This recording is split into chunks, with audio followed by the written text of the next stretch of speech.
Crimson Desert skill trees are one of the best parts about the game. There's one for each character, they have a ton of interesting skills to play around with, and best of all, you can add to pretty much any skill right from the beginning. It can be hard to know what the best skills are to get right from the start. So here are our recommendations of the skills you should get first in Crimson Desert.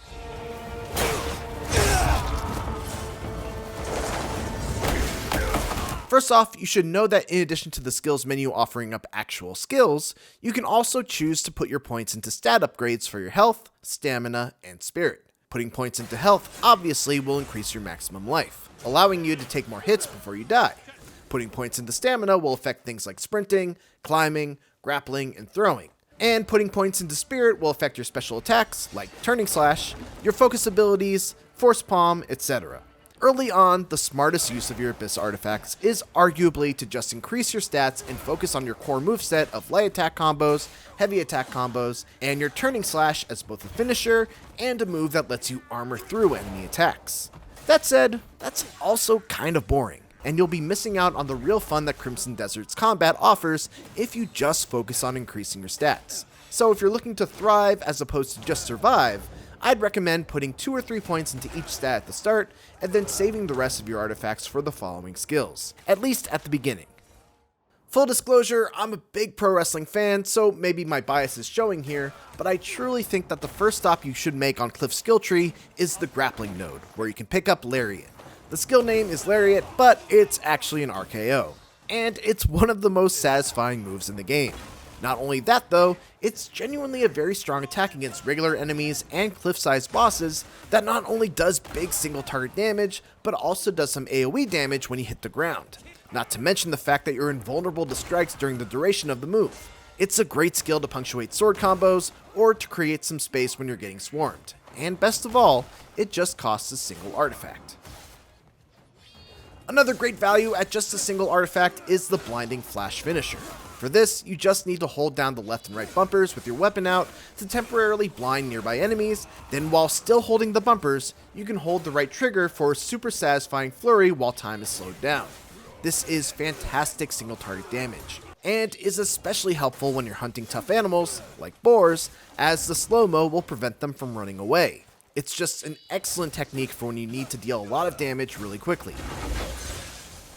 Another cheap but effective skill is Clothesline. This is similar to Lariat, but the fact that it comes out of a sprint means that you can use it to initiate fights, or as a kind of gap closing move that lets you attack immediately after closing the distance. What's especially cool about it is that if you continue sprinting after the attack, you'll be able to maintain your momentum, allowing you to sprint towards another enemy and clothesline them too. A good combo is to clothesline an enemy, Lariat them while they're on the ground to do an elbow drop, then while they're getting up, Lariat again to do a German suplex. This will usually take out an enemy in a single combo, and you'll look super cool doing it.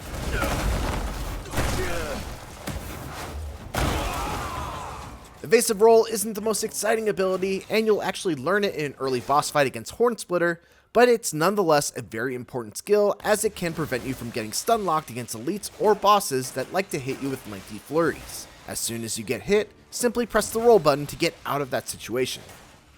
Like Evasive Roll, dodge isn't very exciting, but it is essential. You can grab it as the level 2 skill in the Keen Senses node. The default roll is very slow and doesn't really allow you to take advantage of dodging an enemy's attack. With this skill though, which is performed by pressing the roll button right before you get hit, you recover much faster and can punish the enemy after they whiff their attack. Eventually you'll have to start dealing with annoying shielded enemies that take forever to kill. A good way to deal with these guys is the skill Vault, which also conveniently only requires one artifact. Use it to hop over shielded enemies to bypass their defenses, or use it to reposition and get yourself out of a bad spot. Another cool thing you can do with it is Lariat after vaulting, since it'll turn the move into a German suplex instead of an RKO. At this point, you're probably going to want to pump up armed combat all the way to level 5. Not only will this increase the damage of your weapon-based attacks, but you'll also unlock several useful skills. Evasive Slash is great against elites and bosses since it allows you to attack while getting out of the way of their counter-strike. Charge is another satisfying way to initiate fights by just barging into the fray. Rush can be used to knock enemies off cliffs, but the real star of the show is Quick Swap, which is another invulnerable power attack, just like Turning Strike, that will let you deal big damage and swap to your secondary weapon. Best saved for when you get an upgraded second weapon, but once you do, definitely don't sleep on this move. The skill that I most highly recommend in Cliff skill tree is Meteor Kick. This move is incredible when it works. It does massive AoE damage, can clear out like 10 weaker enemies in a single shot, allows you to engage or disengage, and it just feels great to land. The downsides are it requires you to max out unarmed combat, which is full of techniques that just aren't super useful. It occasionally doesn't work, please fix Paralysis. And if it doesn't kill anything, it's a huge spirit drain. To use it effectively, simply jump, use at least 2 aerial force palms to gain vertical height, and then hold down Y or triangle to slow down time and aim your landing zone. From there, you'll do a devastating dive kick, and if it kills something, you'll get refunded some of the spirit costs, potentially allowing you to do it again.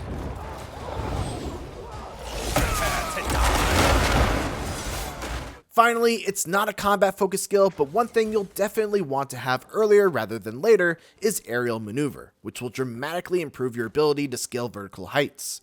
You need to have at least 200 stamina to use the move, so definitely don't prioritize it first, but once you've got your basic foundation of skills set, take this so you can combine it with your triple aerial force palm jump and climb virtually any cliff in the early game.